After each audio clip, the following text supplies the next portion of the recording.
युग दृष्टि समुच्चय, इसकी तीसरी गाथा। युग दृष्टि यानी के अध्यात्म का विकास।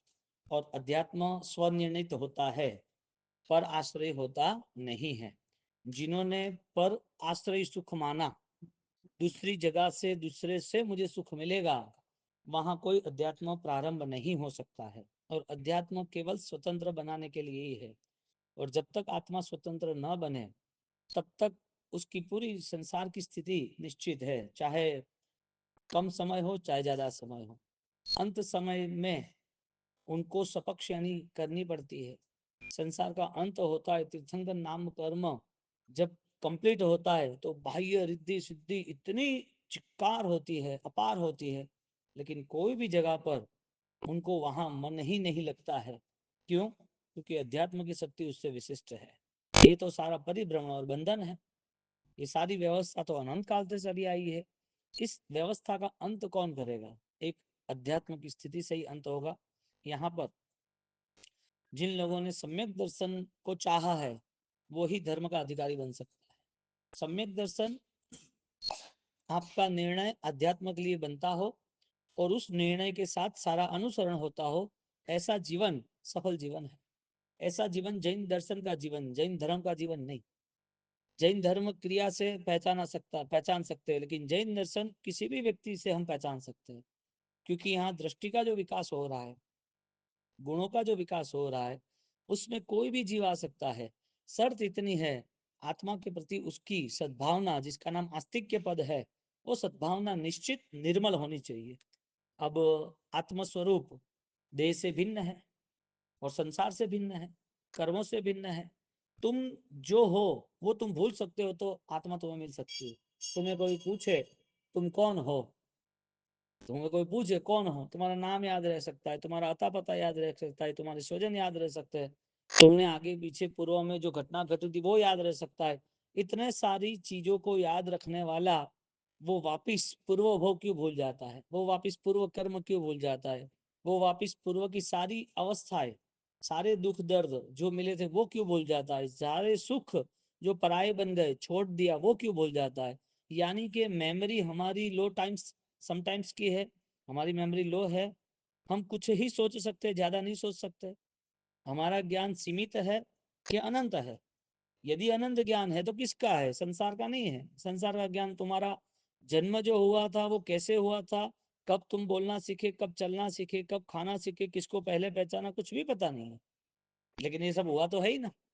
तो मेमोरी वहां तक गई नहीं, जा ही नहीं सकती है। और गई तो समझ लेना कि अनंत को वो देख सकता है।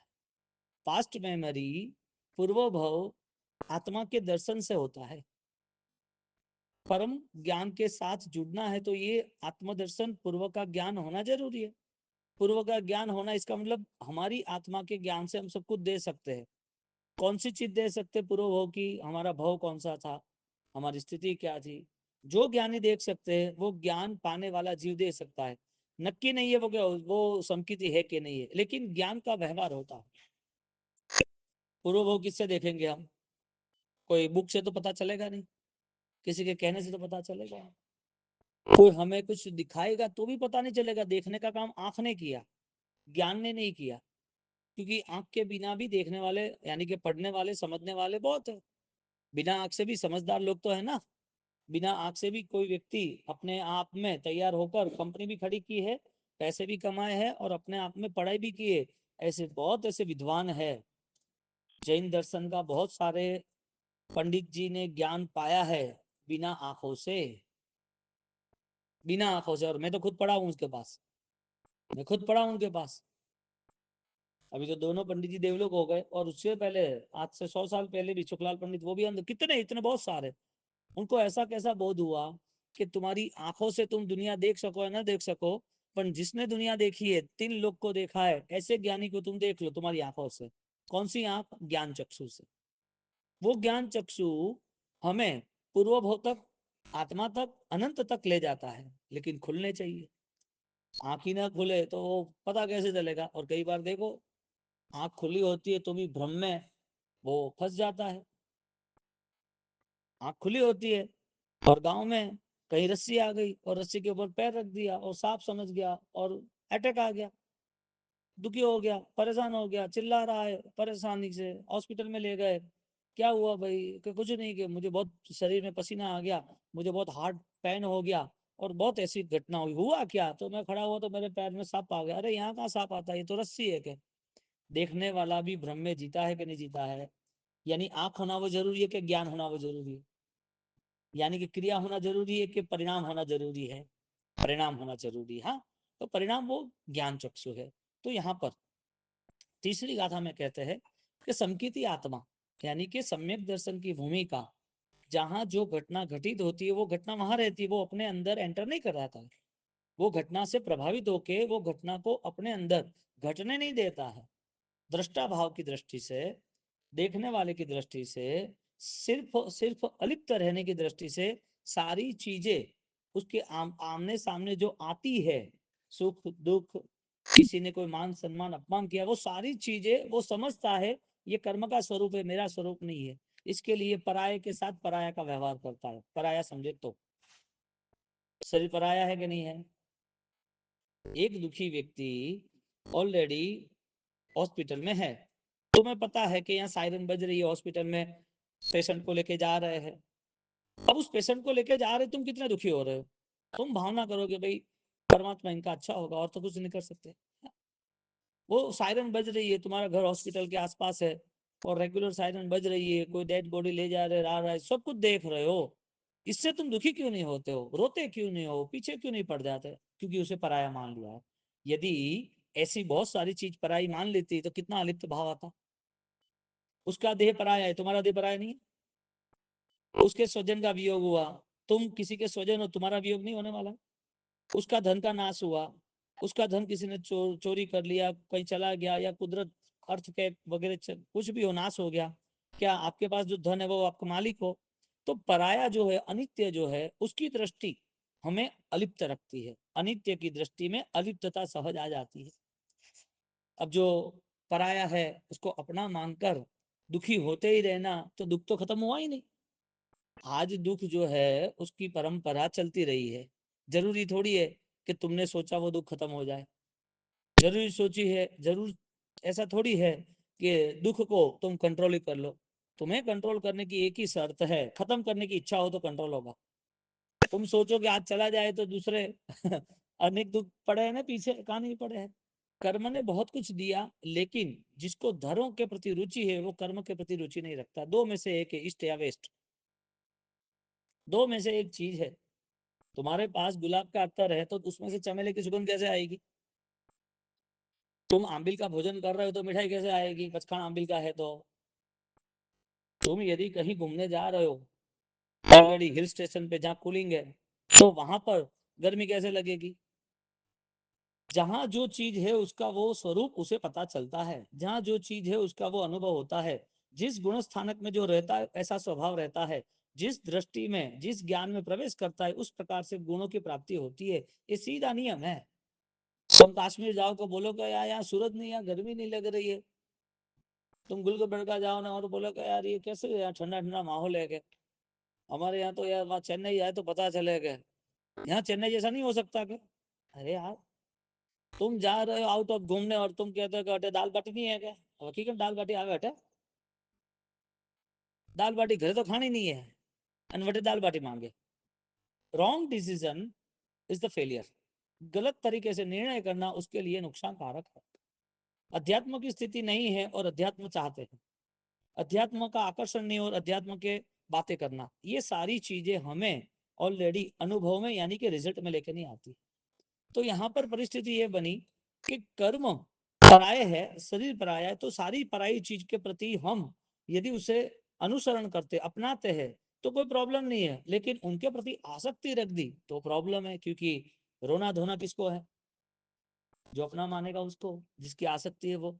तो तीसरी गाथा समकित आत्मा के लिए कह रहे हैं कि उनके पास भगवान भगवान जितने कह सकते हैं, लेकिन उनको हजारों लोग भगवान भी मान लेने तो भी उसे पता है कि मेरा परम पद कब प्रकट होने वाला। हजारों लाखों लोग उसके दीवाने हो जाए, उनको मान सम्मान देंगे, उनके पीछे ऑलरेडी बहुत सारी प्रशंसा गीत गा ले, फिर भी उसे पता है कि ये सारी चीजें मेरे आत्मा के लिए उपकारी नहीं, ये मेरा स्वरूप नहीं है। ये एक भव के लिए बहुत कुछ मिल भी जाएगा, एक भव में शायद वाहवा महिमा बढ़ भी जाएगी, तो भी ये आत्मा की बातों से जुड़ नहीं सकता। आत्मा की बात में स्वयमेव जुड़ना पड़ता है, और संसार से भिन्नता के साथ जो जुड़ता है वही स्वयं जुड़ता है। संसार की अलिप्तता, संसार से जो दूर रहना चाहता है, संसार से दूर रहना नहीं भाग जाना, ऐसा नहीं। तुम सबसे दूर चले जाओ, किसी से मिलो ही नहीं, कुछ खाओ पियो ही नहीं, मौन ही रहो, उसको संसार की मुक्ति नहीं कही। संसार की मुक्ति परिणाम की मुक्ति से बताओ। जो परिणाम राग दशा के है, जो परिणाम ज्यादातर स्पृहा इच्छाओं के है, वो सारे परिणाम से मुक्त होना जरूरी है। इसके लिए 1 महीने तक तुम भोजन नहीं करो, और महीने के बाद जिस भोजन के पीछे डिमांड चालू की चालू रहे, तो वो तपस्या का बोध शरीर का था या अध्यात्म का था। इसका मतलब ये नहीं है कि तप नहीं करना, इसका मतलब ये नहीं है कि भोजन नहीं छोड़ना। भगवान ने तो त्याग को महिमावान इसके लिए कहा है कि पुद्गल का पूरा स्वरूप ऑलरेडी राग दशा का है, तुम कितना छोड़ सकते हो वो तय करो। इसके लिए तो श्रवण परंपरा बताई, इसके लिए तो साधना बताई, लेकिन व्यक्तिगत डिपेंड्स है, अपने आप में ही आधार है कि मुझे क्या करना। किसी को तुम गैस कर सकते हो, तुम गलत हो। बाह्य दृष्टि से किसी को तुम सोचते हो, किसी के प्रति कोई ना कोई निर्णय लेते हो, किसी का स्टेटमेंट देते हो, तो तुम गलत हो। उनका अंतर्मन केवल ज्ञानी के अलावा कोई पहचान नहीं सकता। वो कौन है, कैसे है, तुम स्टेटमेंट नहीं देना। इसके लिए निंदा महापाप का, ईर्षा महापाप का, किसी के प्रति गलत धारणाएं रखनी, बदले की भावना रखनी, वो महापाप का। क्यों कहा? क्योंकि आत्मा से विमुख है सब कुछ। तुम कौन हो निर्णय करने वाले के वो कौन है, वो कैसा है, उसने क्या किया? इसके लिए बाह्य दृष्टि में सबसे पहले घटनाओं से प्रभावित होना नहीं है। संकित आत्मा वो कोई भी घटना होती है तो वो निरीक्षण करता है, मेरी उपकारी नहीं है ना, इसके लिए मैं उससे मुक्त हूँ। बोलो उसको कौन छू सकता है? संसार की किस चीज, संसार की किस सामग्री से वो जुड़ता है? शरीर से जुड़ता है, व्यवहार से जुड़ता है, जवाबदारी से जुड़ता है, परिवार से जुड़ता है, आयुष्य से जुड़ता है, कर्म इसके लिए जुड़ता है। लेकिन उसे ये सारी चीजों में पसंद नहीं है। जिस समय उसे लगा कि छोड़ने जैसा है, उस समय पल की देर नहीं लगेगी। शरद चक्रवर्ती की तरह, शालीभद्र की तरह, धन्ना अणगार की तरह। क्यों? क्योंकि जो चीज दिख रही है उसे वो मान नहीं रहा है। जो चीज उसे मिल गई है उससे भी अधिक उसे दिख रहा है, इसमें उसको ऑलरेडी कोई रस नहीं है, परिणाम नहीं है कि ये मेरा है। इसके लिए अनित्य और नित्य का भेद संकीर्ति आराम से कर सकता है। No action no reaction. संसार की भूमिका में कोई रिएक्शन नहीं करता है, और कुछ पाना, बहुत कुछ पाना, एक्शन नहीं लेता कि ये चाहिए वो चाहिए। यहाँ तीसरी गाथा में कहते हैं, बाल धुलीधर लीला सरीखी, भव चेष्टा या भासे रे। बाल लुलीधर लीला सरीखी, भव चेष्टा या भासे रे। रिद्धि सिद्धि सभी घट मापसे, अष्ट महासिद्धि पासे रे। 8 महासिद्धि मिलती है। 8 महासिद्धि, एक छोटी सी भी, किसी को 5 करोड़ भी मिल जाए तो उसका नशा अलग हो जाता है। किसी ने कोई 2-4 जगह इन्वेस्टमेंट किया है तो उसका नशा अलग हो जाता है, मेरे पास है ये। यहाँ 8 महासिद्धि, देवी देवता आके खड़े रह जाते हैं, विद्या आके खड़े रह जाती है। चाहे वो जादू कर सकता है, चमत्कार सकता है, लोग उसके दीवाने हो जाते हैं, लोग पीछे पड़ जाते हैं, ओ जोरदार ओ जोरदार। ऐसा भ्रमित जीव वो कहीं पर भी जैन दर्शन से नहीं जुड़ सकता। क्योंकि इस लोक के प्रति, इस संसार के प्रति, इस पुद्गल के प्रति जो कुछ भी चाहिए उसके पीछे नाशवंता है, वो क्यों नहीं सोचता है? और नाशवंता यानी कि जो खत्म हो जाने वाला है उसको पाके भी क्या करेगा? कब तक वो उसे आनंद देगा? वो चीज का मालिक कब तक रहेगा? उस चीज में वो कब तक खुशियां मनाएगा? पॉसिबल ही नहीं है। और पॉसिबल होता तो भगवान छोड़ते ही नहीं, सबसे बड़ी बात ही। परमात्मा ने क्यों छोड़ा? उनको वो ज्ञान हो गया था, उनको वो समझदारी आ गई थी कि भाई ये संसार अनंत है, और अनंत संसार में परिभ्रमण कभी रुका नहीं है और रुकने वाला भी नहीं है। तो ये अनंत संसार रुकने की स्थिति कौन तैयार करेगा? खुद को करनी है। दुनिया में कोई ऐसी चीज नहीं है कि तुम्हारा संसार खत्म कर सकता है, कोई ऐसी चीज नहीं है। धर्म क्रिया भी ऐसी नहीं है कि तुम्हारे संसार को खत्म कर सके। सिर्फ और सिर्फ आध्यात्मिक परिणाम ही अनंत संसार की मुक्ति का कारण बन सकता है। शर्त इतनी है योग्य है उसको योग्य सोचना पड़ेगा, जिस मार्ग पे मंजिल मिलते उसी मार्ग पे चलना पड़ेगा। यहाँ संसार पूरा चाहिए और धर्म क्रिया भी चाहिए, तो वो अध्यात्म कैसे बन सकता है? क्योंकि अध्यात्म के लिए तो उसे ऑलरेडी वो चीजों से विराग पाना पड़ेगा, वैराग्य आना पड़ेगा। तो 8 महासिद्धि वो कैसे कैसे शक्तियां है, इस बात की यहाँ रजुआत करते बताते हैं कि इतनी बड़ी सामर्थ्यता भी उसके ऊपर लेबल लगा हुआ है कि तेरा नहीं। जो 6 खंड का अधिपत्य है, 6 खंड का महासाम्राज्य है, वो सारी चीजें भी चक्रवर्ती को जब लास्ट में जीतने के बाद लग रहा है कि इसमें कुछ दम नहीं है, मैं किसी का नाम पूछ के मेरा नाम डाल रहा हूं, ये कितनी भयंकर अज्ञान दशा होगी कि किसी का नाम पूछ देना और कि मैंने भी ये 6 खंड जीते, मेरा नाम डाल रहा हूं। और जब उसे 6 खंड जीतने के बाद इतनी क्रूरता, इतनी लालसा, इतना राग भाव होने के बाद जब अंत समय यानी कि 6 खंड जीतने के बाद अंतिम समय में वो ऑलरेडी शिला के ऊपर नाम पोष रहा है, जो दूसरे पूर्व के चक्रवर्ती जो 6 खंड जीत के गए, वो 6 खंड में पूरा लिस्ट रिकॉर्ड है, उस रिकॉर्ड में जिसका भी लिस्ट है, उस लिस्ट का जो लास्ट नाम है वो उसका नाम लगाना चाहता है, जगह नहीं है, वो पूरा नाम कैंसिल करता है और खुद का नाम लिखने जाता है। और जब नाम लिखता है तो वो ऑलरेडी अपने आप में जागृत अवस्था में निर्णय लेता है, जागृत अवस्था में निर्णय लेता है मेरा नाम का भी नाश है, तब उसे वैराग्य होता है। अब सब बताओ, राजा है और इतना बड़ा संसार है और इतना वो हिंसा करके आया है, तो ऑलरेडी उसके जीवन में बहुत सारे दुख ऑलरेडी उसे सहन करने चाहिए ना, बहुत सारे कर्म का फल मिलना चाहिए ना। कर्म का फल बदला कैसे? कर्म परिवर्तन कैसे हुआ? क्रिया से हुआ या ज्ञान से हुआ? क्यों? ज्ञान इतना महिमावान साबित होता है क्योंकि सम्यक दर्शन की भूमिका में अनंत काल के अनंत दुर्भावनाओं से भरा हुआ जो मन था, अनंत जो अज्ञान था, वो एक सम्यक दर्शन की उजाला से सब खत्म हो जाता है। 12 घंटे का अंधेरा, सूरज की किरणें आने तो उसके पहले उजाला स्टार्ट हो गया ना, सूरज की किरणें आई नहीं है लेकिन उजाला तो प्रारंभ हो गया है ना। एक अनंत काल का अंधेरा, अनंत काल के कर्म सम्यक दर्शन से समाप्त तो होना शुरू हो जाता है, यानी अब अनंत कर्म नहीं आएंगे। अब आप देखो, किसी का नाम पूछकर खुद का नाम लिखना, ये संसार है ना, इसके लिए क्रिया के ऊपर कोई स्टेटमेंट नहीं दिया। गुणस्थानक यानी के गुण के प्रति रुचि, दोषों का क्षय होना, अंतर की मलिन भावनाओं से मुक्त होना। बोलो अभी नाम बदलना, हाँ? एक ऐसी भूमिका है। इस उपाश्रय में नाम डालना है, तो नाम डालते वक्त किसी ने लाभ लिया है तो उसका मन इतना बड़ा हो जाता है कि भाई पहले जिसने लाभ लिया था ऑलरेडी उसने किस भावना से लिया था, किस भावना से त्याग किया था कि भाई लोग आराधना करेंगे और मेरे जीवन में भी ऑलरेडी लाभ मिलेगा, माँ बाप का उपकार, उनका नाम डाल दे। उन्होंने नाम डाला तो दूसरी बार जब डिमोलेशन करके करते हैं तो क्या उनका नाम भी यहाँ बड़ी तख्ती में रखेंगे और जो मुझे आप संग लाभ दे रहे हो तो मेरा भी रखेंगे। वो बड़ा मन रखता है कि उसका भी नाम रखेंगे। नहीं, क्या है क्या, और तो खत्म हो तो अब कोई नहीं क्या। कहने का मतलब विशाल मन है ना, वो सम्यक भूमिका से प्रारंभ होता है। बाकी क्रिया के बेस पर तुम गैस करने जाओगे, क्रिया के बेस पर स्टेटमेंट देने जाओगे तो फेल हो जाओगे। इसके लिए मन के जो परिणाम है ना, वो यदि सही नहीं रहे तो कितनी भी बाह्य समृद्धि हो वो कोई काम की नहीं। बाह्य शक्ति, बाह्य श्रम जीवन फेल बताया ना, बहुदेव मुनि का 12 साल फेल हो गया। बेस्ट बेस्ट संयम जीवन था जो जम्बू कुमार का पूर्वभव है।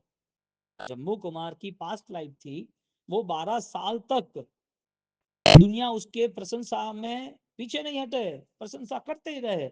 लेकिन ज्ञानियों ने मना कर दिया, एक पल भी 12 साल की एक पल भी चारित्र की नहीं है। हालांकि रिक्शा है, हालांकि लोग प्रशंसा कर रहे हैं, हालांकि उनके दर्शन ज्ञान चारित्र के चारों ओर महिमा गा रहे हैं, हालांकि लोग ऐसे है उसको भगवान मान रहे, वो ऐसे सोचते कि उनके द्वारा ही मेरा धर्म स्थिर है, फिर भी शास्त्रकार ज्ञानी मना कर रहे, एक पल का श्रेष्ठ चारित्र नहीं उसका। क्यों? वजह क्या? सिर्फ मन के परिणाम के कारण, अज्ञानता के कारण, राग दशा के कारण कि नागीला कैसी होगी, मेरी पत्नी है, मैं शादी करके आया, एक ही दिन में छोड़ के आया, मुझे जाना है। परिणाम क्या था? सिर्फ एक ही परिणाम था, संसार, बस और कुछ नहीं। ये सारी कंडीशन के पीछे चारित्र को डाउन कहा, यानी कि रिजल्ट में नहीं बताया। 12 साल बाहुबली का, चारित्र को रिजल्ट नहीं बताया। यहाँ कह रहे हैं कि कोई भी क्रिया के ऊपर तुमने स्टेटमेंट लिया, क्रिया के ऊपर तुमने स्टेटमेंट लिया तो तुम फेल हो जाओगे, क्योंकि तुम्हारी क्रिया से ही तुम्हें दुख मिलेगा और तुम्हारी क्रिया से तुम्हें लगेगा मुझे सुख है, तो क्रिया तो कर्म का फल, क्रिया नहीं हुई तो दुख। क्यों भाई, तुम्हें 1.5 महीने ही क्रिया करनी थी, यावत जीवन क्रिया नहीं करनी थी। मेरा आज सामयिक नहीं हुआ, तेरी क्षमता हुई कि नहीं वो बता, तेरा मेरा प्रतिक्रमण नहीं हुआ, तेरा प्रायश्चित हो रहा है कि नहीं, किसी के प्रति गलत भावना तो नहीं है ना, गलत भावना हुई तो मन में ऐसा हुआ कि अरे रे मैंने क्या किया था, गलत भावना नहीं भी हुई तो एक छोटी भावना हुई मुझे क्यों नहीं बुलाया, अरे ये भी मान सम्मान भी वो भी पाप है ना, तो इसका प्रायश्चित नहीं करना।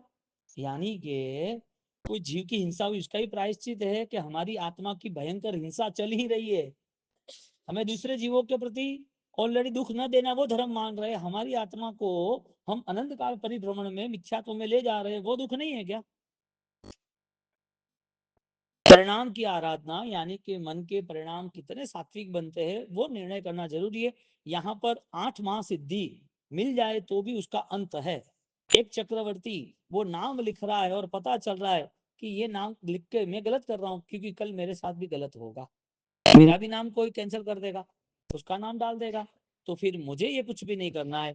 और वहां से मूलभूत परिवर्तन प्रारंभ हो गया, आंतरिक शक्तियों का निर्माण, कि अब मुझे ये सारी चीजों से मुक्त होना है। इसके लिए वो वैराग्यवान बन जाता है। 6 खंड जीतने के पीछे 90 करोड़ सेना को लेके चलना और चारों ओर खून की नदियां बहाना और एक एक खंड जीत जीत के पूरे भरत क्षेत्र का साम्राज्य वहन करना, इतना बड़ा राजा महाराजा चक्रवर्ती जिसे कहते हैं, उसको वैराग्य हो सकता है। यहाँ चक्रवर्ती का एग्जाम्पल दिया, यहाँ अष्ट महासिद्धि जो है उसे भी ऑलरेडी नॉन रत्न नौ निधान सब कुछ मिलता है। तो एक एग्जाम्पल दिया कि तीसरी गाथा के अंतर्गत जब चौथी अरे सम्यक दर्शन की भूमिका प्रारंभ होती है तो क्या क्या मनोबल तैयार होता है, उसका परिणाम क्या बनता है। अणिमा लखिमा महिमा प्राप्ति प्राकम्य वसित्व इशित्व काम वासित्व, ऐसी 8 प्रकार की सारी रिद्धि सिद्धि मिलती है। चक्रवर्ती का तो तुम्हें दिमाग में बैठ गया। अब ऐसे ऐसे रत्न आते हैं कि शरीर के, यानी बहुत कुछ तुम कर सकते हो, सीधी बात ही है, तुम्हें उड़ना है ओके डन, तुम्हें गायब होना है ओके डन, अदृश्य होना है डन, तुम कुछ भी यहाँ खड़ा कर सकते हो, जादू कर सकते हो, ऐसी बहुत सारी शक्तियां मिल सकती है। देवों को है लेकिन अंत है, चक्रवर्ती को है लेकिन अंत है, सब कुछ है लेकिन उसमें आत्मा जैसी शाश्वत चीज होनी जरूरी है, वो नहीं है तो सब फीका है। तो ऐसी आठों आठ शक्तियां मिलती तो है, लेकिन उसे 8 शक्ति से लेना देना नहीं है। उन्हें अनंत ज्ञान अनंत दर्शन अनंत चारित्र अव्यावच्छुत अक्षय स्थिति अरुविपणु अगुरु लघु, ये सब अनंत शक्ति का मालिक जो है उसे वो दिख गया है। इसके लिए अपने अंतर घट में वो शक्ति प्रकट होती है।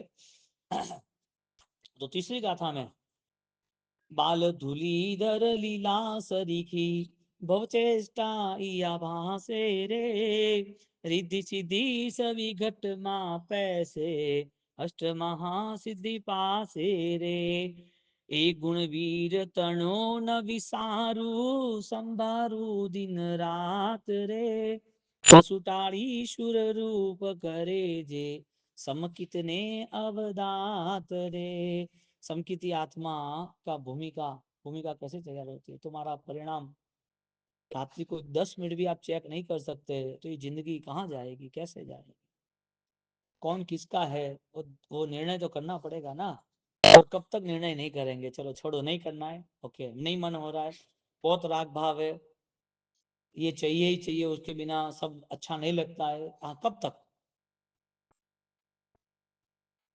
छूट गया कि नहीं सब कुछ, 3 4 5 पीढ़ी जो है वो वियोग हुआ कि नहीं हुआ, सब चले गए ना, यहाँ बसे कोई भी, यहाँ कौन है, किसके पीछे इतना रोना धोना करोगे।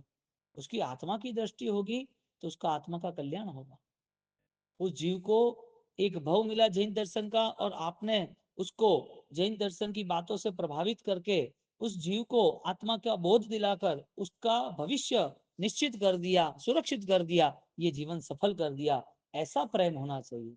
राग के चीजों का कोई देला देना मेरे पराए, उसके देह का और उसके सर जीवन में कोई कुछ मिल जाए, इतना राग तो क्या है। तुम बेटियों को मामेरा में 100 करोड़ दे दो 1000 करोड़ दे दो, कौन मना करेगा, लेकिन आपके अंदर करुणा होगी तो दूसरी बेटियां जो अनाथ है, हाँ, जो अपाहिज है, जो दूसरे अंध है, उसके लिए तुम क्या सहारा बन पाओगे? यानी राग भाव में तो कभी खात्मा होगा ही नहीं। राग की आग कभी अंत लाती ही नहीं है, पॉसिबल ही नहीं है। और संसार उसके ऊपर टिका है, तो अंत तो है कि नहीं है संसार का? संसार का अंत तुम्हारे है, तुम्हारे संसार का अंत है। संसार तो चलने वाला है, आप यहाँ से चले जाओगे तो क्या आगे संसार नहीं चलने वाला है? परिवार नहीं चलने वाला है? दुनियादारी नहीं रहने वाली है? माँ ये व्यवहार सारे दुनिया के नहीं होने वाले, सब कुछ होने वाला है। ये संसार आज का थोड़ी, जैसे परमात्मा महावीर से, दादा आदिनाथ से तो भी हम यहाँ तक आए ना, और आगे भी होने वाला है। तो यहाँ पर संसार का अंत नहीं है। इसके लिए बुद्धि में, समझदारी में, ज्ञान में ये लाना चाहिए कि मुझे संकलेशों में नहीं जीना है, मुझे कोई तनाव में नहीं रहना है, मुझे कुछ मिला कम ज्यादा तो उसके प्रति जवाबदारी निभाना है, लेकिन दुखी नहीं होना है। ये ऐसा क्यों हो गया, ये होता तो अच्छा होता, ये नहीं होना चाहिए था, ये सारे डाउट्स, ये सारे क्वेश्चन, ये सारी अधूरीपन, मन का अशांतपना, वो उसे मिथ्यात्व में ही रखता है, ले जाता है, नहीं रखता ही है। तो यहाँ पर चौथी गाथा, विषय विषय विकारे न इंद्रिय न जोड़े, ते यह प्रत्याहारो रे, केवल ज्योति तत्व प्रकाशे, शेष उपाय असारो रे। क्या कहते हैं चौथी गाथा में? वो अपने जीवन को अब संसार में ज्यादातर आसक्ति से जोड़ना नहीं चाहता है। कर्मों ने दिया है तो तीर्थंकर भी अपना नाम कर्म भुगत रहे ना। तीर्थंकर नाम कर्म का उदय है तो उनको भी जन्म लेना है, उनकी भी शादी हुई, उन्होंने भी पाठशाला गमन किया, आगे जाके उन्होंने ऑलरेडी संयमी बने, संयमी साधक बने, उन्होंने देशना दी, तो उनको भी कर्म के कारण सब कुछ करना पड़ा ना। लेकिन अब आगे नहीं करेंगे, अब ये भव का अंत है, का अवतार, अब आगे कोई नया शरीर, नया जीवन, नया संसार अब नहीं चाहिए। हाँ, उस समय क्या भावना की होगी कि जिसके कारण ये अंत हुआ? तो परिस्थिति ये बनती है कि जवाबदारी सारी निभानी, लेकिन मुक्त होने का अवसर आए तो देर नहीं करनी, मुक्त हो जाना। आग में रहना पड़ता है कब तक? जब तक फायरमैन नहीं आया तब तक। फायरमैन आ गया, तुरंत इशारा किया, दौड़ के चले जाओ, बाहर निकल जाओ।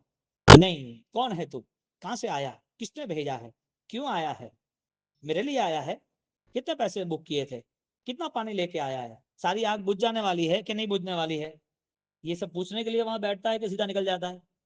संसार दावानल दाहनीरम, सम्मोह धूलि हरणे समीरम। प्रभु कौन है? फायरमैन है। प्रभु की आज्ञा क्या है, प्रभु के वचन क्या है? अब तुम ये सब चेक करने जाओगे?